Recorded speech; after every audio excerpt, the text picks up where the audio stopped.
À la rivière, humble je viens déposer tous mes péchés. Pardonne-moi, purifie-moi, Seigneur, viens me rencontrer. De ces eaux vives coule ta grâce qui me guérit, me libère. Je me présente à la rivière. Seigneur, viens me rencontrer. Précieux Jésus, entre tes mains, j'abandonne mes soucis. Oui, prends ma main, attire-moi. Seigneur, viens me rencontrer. À la rivière, humble je viens déposer tous mes péchés. Pardonne-moi, purifie-moi, Seigneur, viens me rencontrer. De ces eaux vives coule ta grâce qui me guérit, me libère. Je me présente à la rivière. Seigneur, viens me rencontrer. Précieux Jésus, entre tes mains, j'abandonne mes soucis. Oui, prends ma main, attire-moi. Seigneur, viens me rencontrer.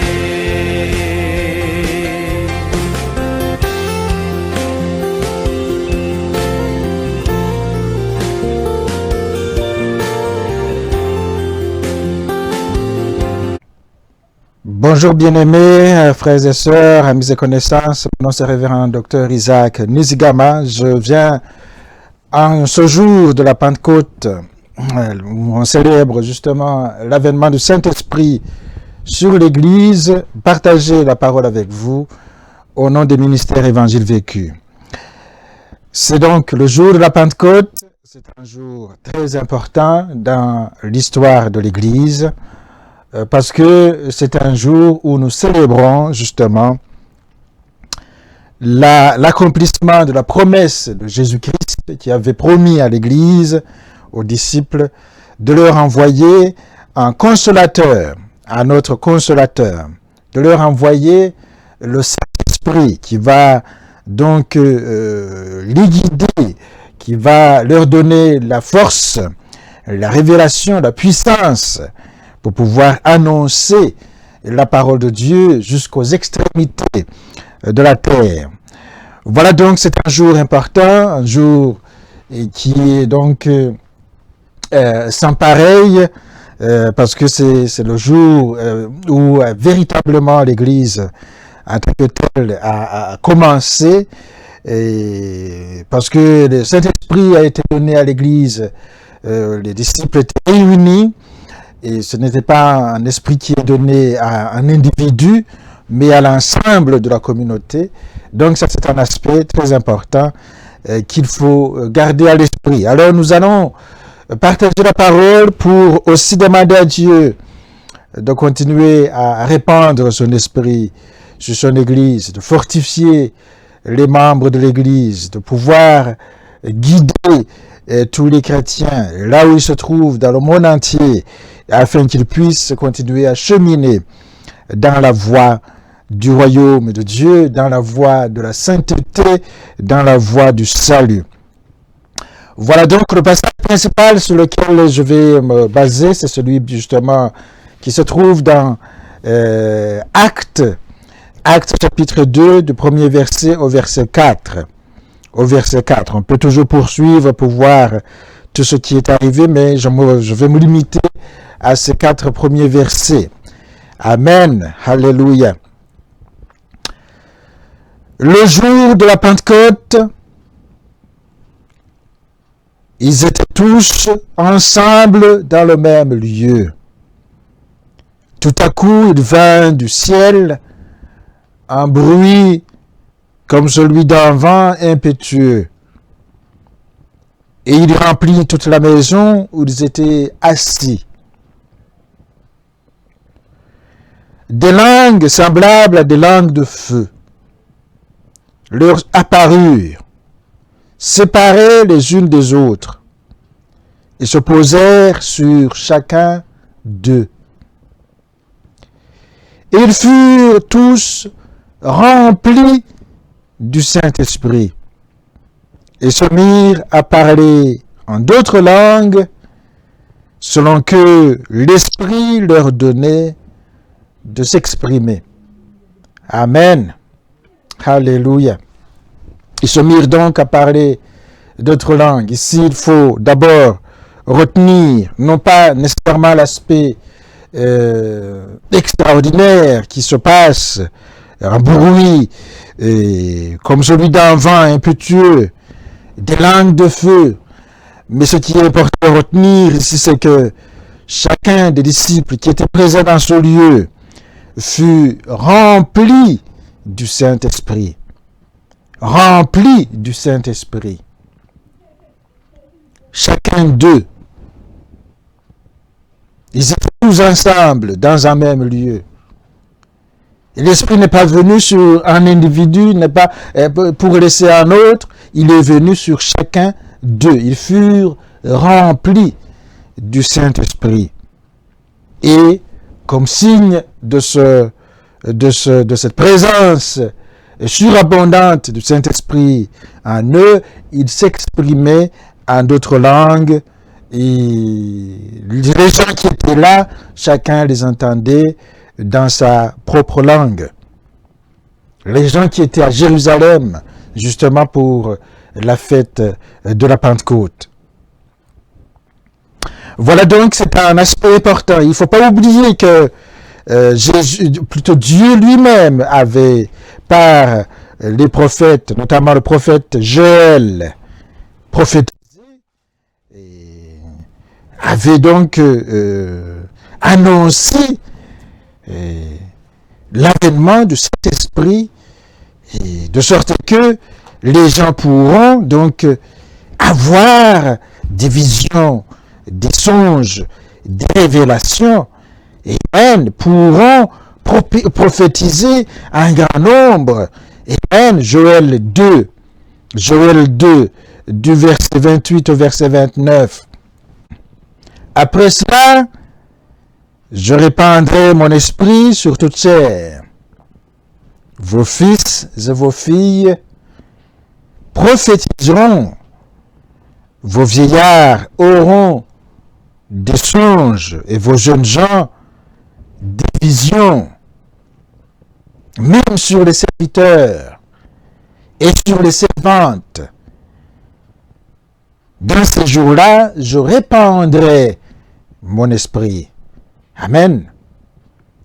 Alors, Dieu, dans son plan merveilleux, dans son plan de salut, avait prévu d'abord d'envoyer son Fils pour la régénération, la rédemption de l'être humain et pour donner le salut à quiconque se repent et l'accepte comme son Seigneur et son Sauveur. Et ensuite, il avait prévu d'envoyer sur les croyants le Saint-Esprit. Le Saint-Esprit, d'envoyer dans leur cœur le Saint-Esprit, de répandre le Saint-Esprit sur les croyants. Amen. C'est dans le plan de Dieu. Pentecôte est arrivé dans le plan merveilleux du salut que Dieu a fixé avant la fondation du monde. Amen.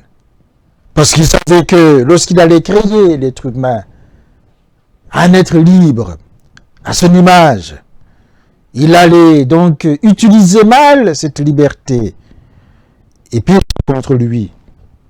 Amen. Et pécher contre lui.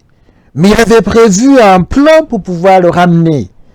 Et parce que, comme en théologie, on peut le comprendre, et la liberté, c'est ce qui exprime le mieux l'image de Dieu en l'homme, en l'être humain, qui le rend capable d'aimer librement, qui le rend capable de pouvoir s'orienter vers Dieu, de reconnaître Dieu et de pouvoir entretenir une relation authentique d'amour avec son Créateur et avec les autres. Ce qui signifie que si on n'est pas libre, on ne peut pas accomplir ce type de relation. Si on est donc, si on est obligé de s'orienter dans une certaine direction, on est prédéterminé, comme disent les philosophes, on n'a pas de liberté. Il n'y a pas d'amour sans liberté. Il n'y a pas d'amour sans liberté. Voilà pourquoi Dieu, dans son immense et infinie sagesse, avait prévu d'envoyer d'abord le Fils pour la rédemption, la régénération de l'être humain, la guérison du péché. Amen. Et ensuite, envoyer le Saint-Esprit, et qui, comme on va le voir, va non seulement donner aux enfants de Dieu de prophétiser et de faire des miracles, mais aussi qui va leur donner d'aimer Dieu et de vivre et de cheminer dans la sanctification. Amen. C'est un esprit d'amour. Un esprit d'amour, un esprit donc de sainteté. Un esprit de sainteté. Alors donc, cela est important à comprendre parce que souvent on peut penser que le Saint-Esprit c'est seulement pour accomplir des choses extraordinaires. Comme dans certaines cultures, on aime le surnaturel et on aime donc des manifestations extraordinaires dans certaines cultures et on les recherche, ces manifestations, pour elles-mêmes. Pour elles-mêmes. Ça veut dire que là où il y a des manifestations surnaturelles, les gens se dirigent là. Et comme si le but du Saint-Esprit, c'était des manifestations. Non, non, non. Ça, c'est une mauvaise compréhension de l'Évangile et du plan de Dieu. Le Saint-Esprit, s'il y a des manifestations, c'est des signes qui visent à orienter vers Dieu. Des signes qui visent à orienter l'être humain vers Dieu. Et l'orienter vers Dieu, ça signifie que l'être humain va finalement embrasser la voie de la sainteté. La voie de la sainteté. Et le Saint-Esprit est là pour nous aider à cheminer sur la voie de la sainteté. Il a été envoyé chez les chrétiens. Tous les vrais chrétiens ont le Saint-Esprit. Il faut le souligner aussi parce que certaines églises protestantes pensent que celui qui ne parle pas en langue, par exemple, n'a pas le Saint-Esprit. Ça, c'est faux. Ce n'est pas un enseignement biblique, n'est-ce pas?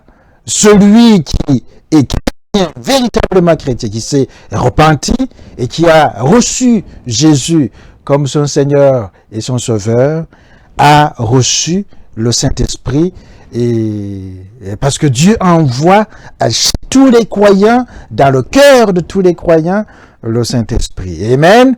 On peut parler en langue si on est rempli du Saint-Esprit. Amen. Et ce n'est pas tout le temps qu'on doit nécessairement parler en langue. Ce n'est pas tout le temps qu'on est rempli du Saint-Esprit. Amen.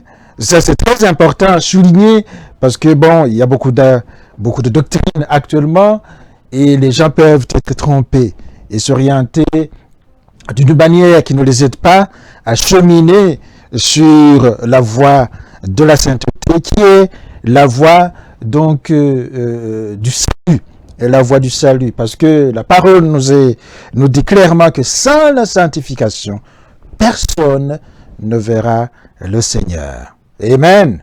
Sans la sanctification, personne ne verra le Seigneur.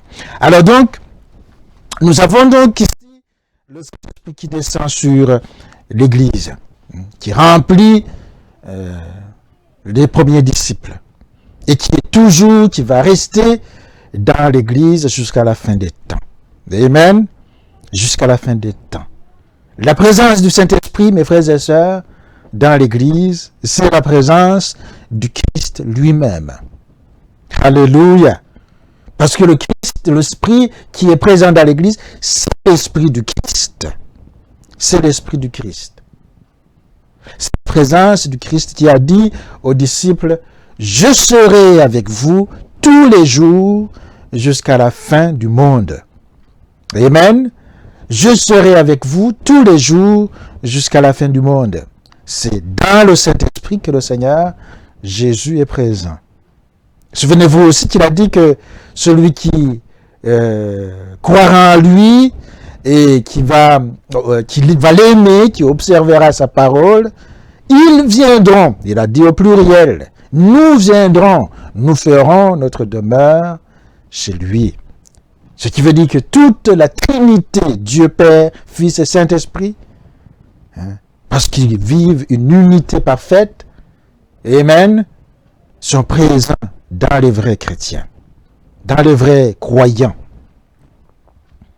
Ils sont présents dans le cœur de chaque vrai chrétien régénéré, converti véritablement. Quand je parle de vrai, c'est cela que je veux dire. Ce ne sont pas seulement des personnes qui ont subi le rite du baptême. Le rite du baptême. Et qui, donc, n'ont aucun engagement réel envers le Seigneur.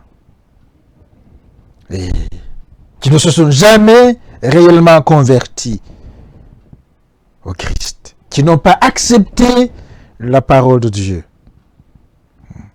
Voilà, les vrais chrétiens ont été régénérés. Amen. Régénérés par la présence du Saint-Esprit. Donc, les signes de sa présence, d'abord se parler en langue, mais on va voir que le Saint-Esprit va se manifester aussi par la prophétie, n'est-ce pas? Les prophéties, on va voir que il va se manifester par des guérisons, comme on le voit par exemple dans 1 Corinthiens 13, 1 Corinthiens 12, du verset 27 au verset 31. 1 Corinthiens 12, je vais lire ce passage avec vous.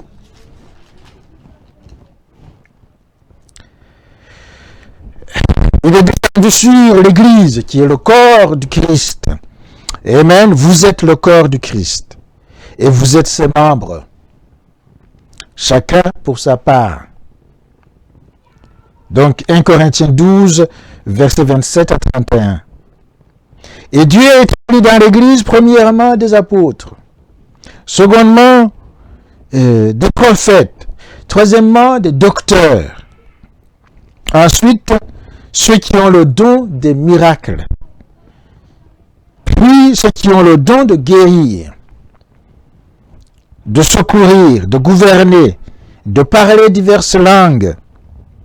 Tous sont-ils apôtres? Tous sont-ils prophètes? Tous sont-ils docteurs? Tous ont-ils le don des miracles?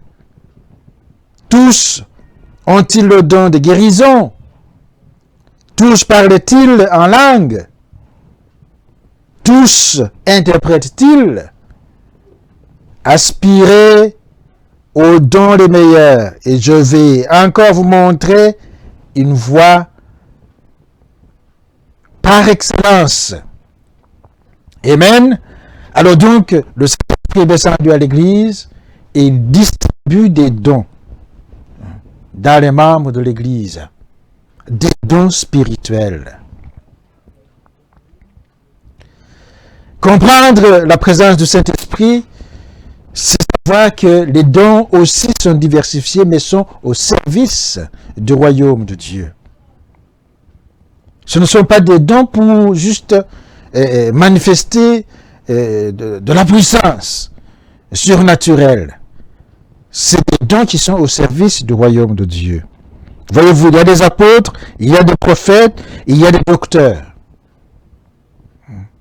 Ils peuvent être apôtres, ils peuvent être prophètes, peuvent être docteurs, sans être nécessairement avoir les dons de miracle, par exemple, les dons de guérison, les dons de parler en langue, qui peuvent être donnés à d'autres fidèles, à d'autres chrétiens.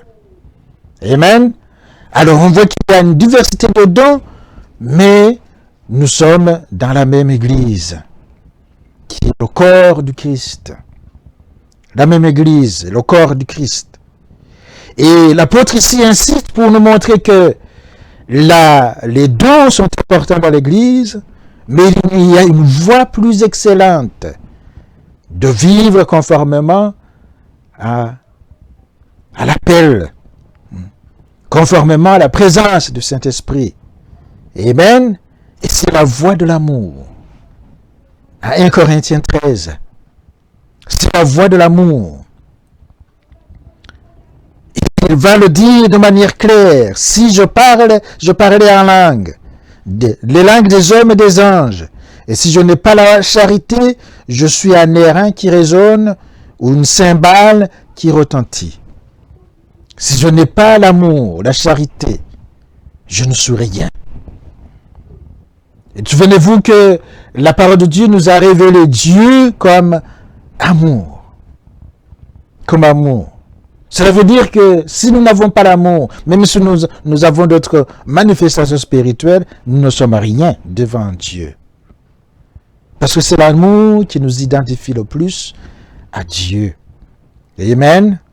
C'est l'amour qui nous identifie le plus à Dieu. Et quand j'aurai le don de prophétie, la science de tous les mystères et toute la connaissance, quand j'aurai même toute la foi jusqu'à transporter les montagnes, si je n'ai pas la charité, je ne suis rien. Je ne suis rien. Amen.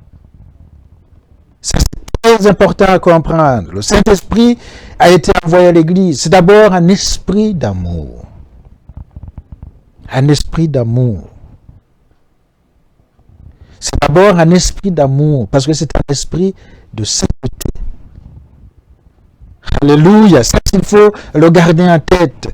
Parce qu'aujourd'hui, on voit beaucoup d'enseignements qui mettent souvent l'accent sur la puissance, etc., les miracles.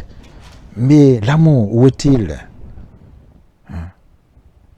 Les gens peuvent être très fervents dans la recherche de ces choses, mais dans la vie active, dans la vie réelle, ils n'ont pas d'amour. Ils n'ont pas d'amour. Ils peuvent proférer beaucoup de paroles mauvaises contre leurs camarades.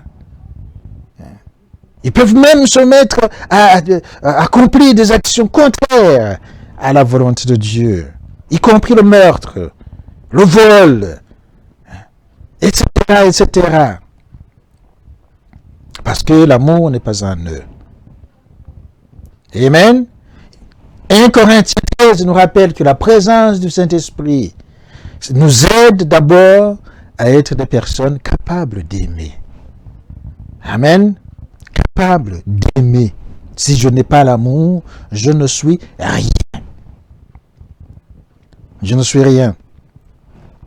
Voilà pourquoi dans Galates 5, il nous est rappelé justement qu'il faut marcher selon l'esprit pour ne pas accomplir les désirs de la chair.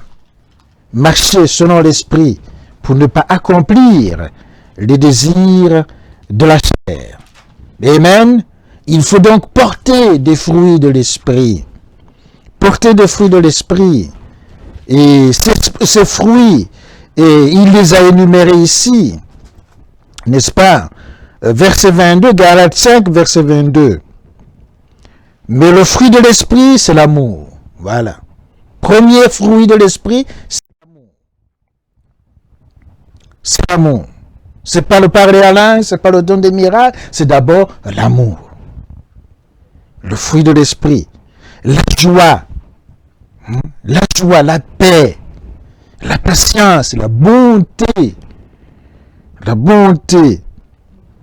bénignité, la fidélité, amen, la fidélité, la douceur, la tempérance. La loi n'est pas contre ces choses. La loi civile et même la loi religieuse. Amen.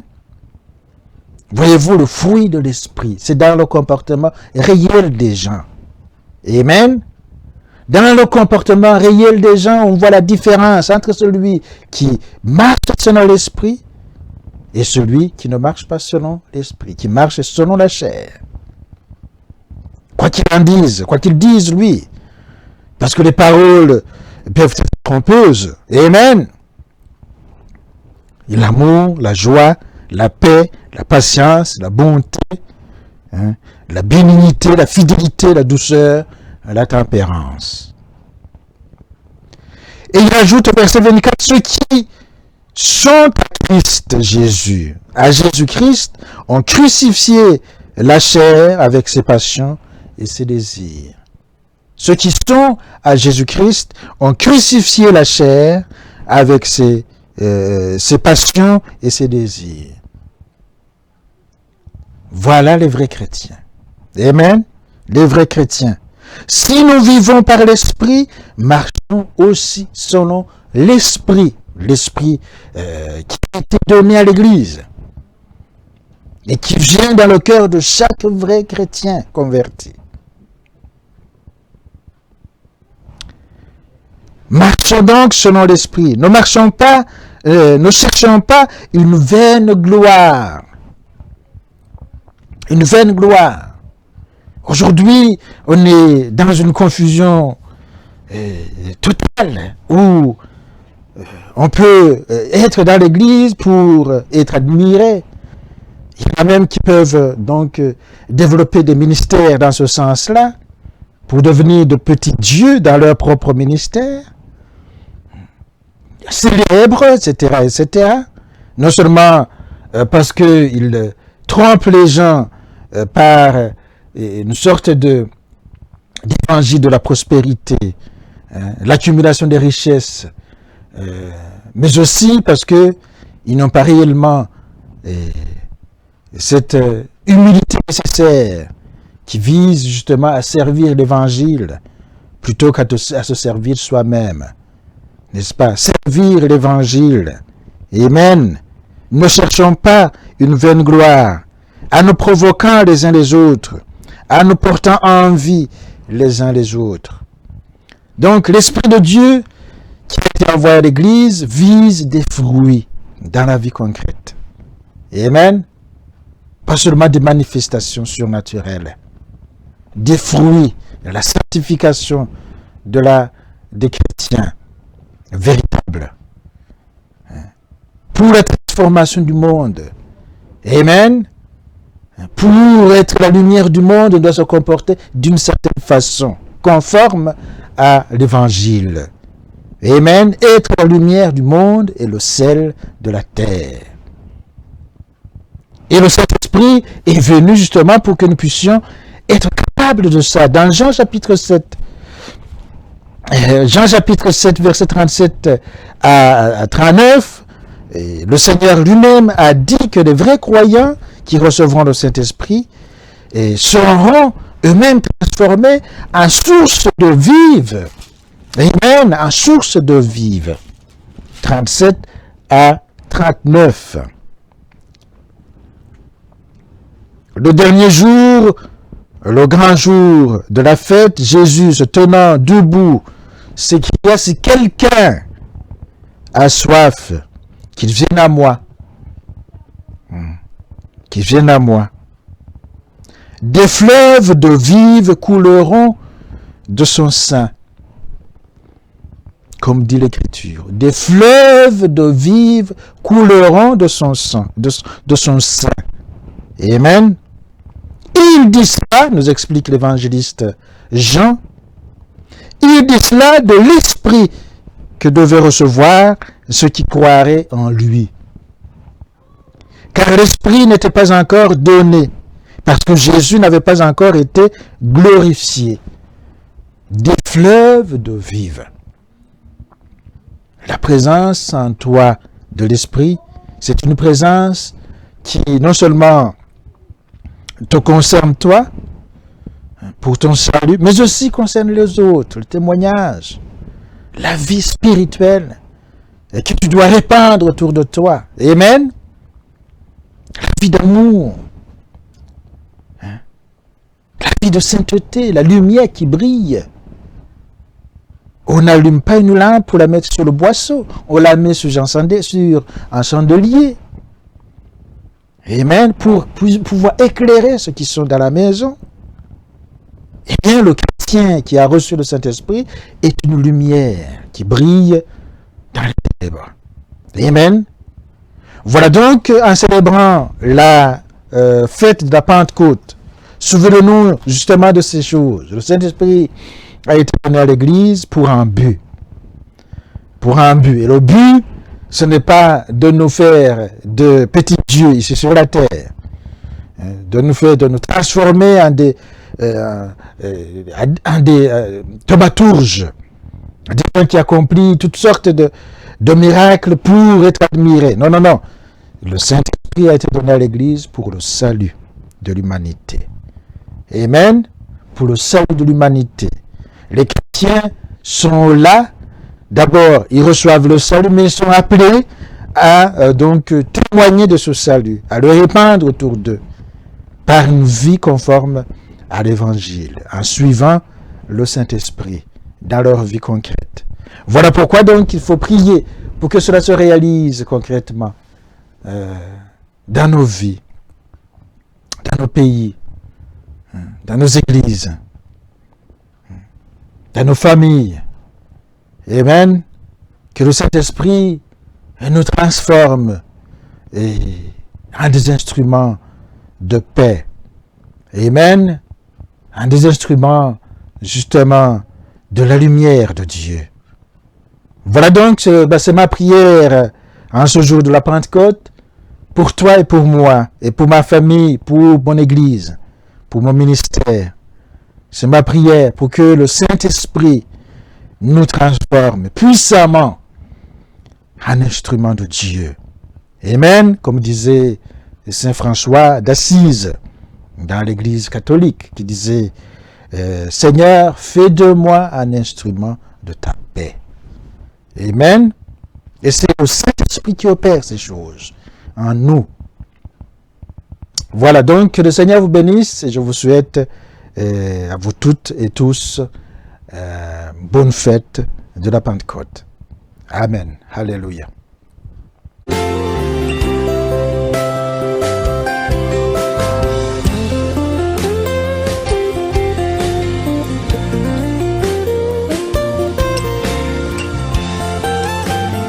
Chantons-le ensemble, précieux Jésus. Oh, précieux Jésus, entre tes mains, j'abandonne mes soucis. Oui, prends ma main, attire-moi.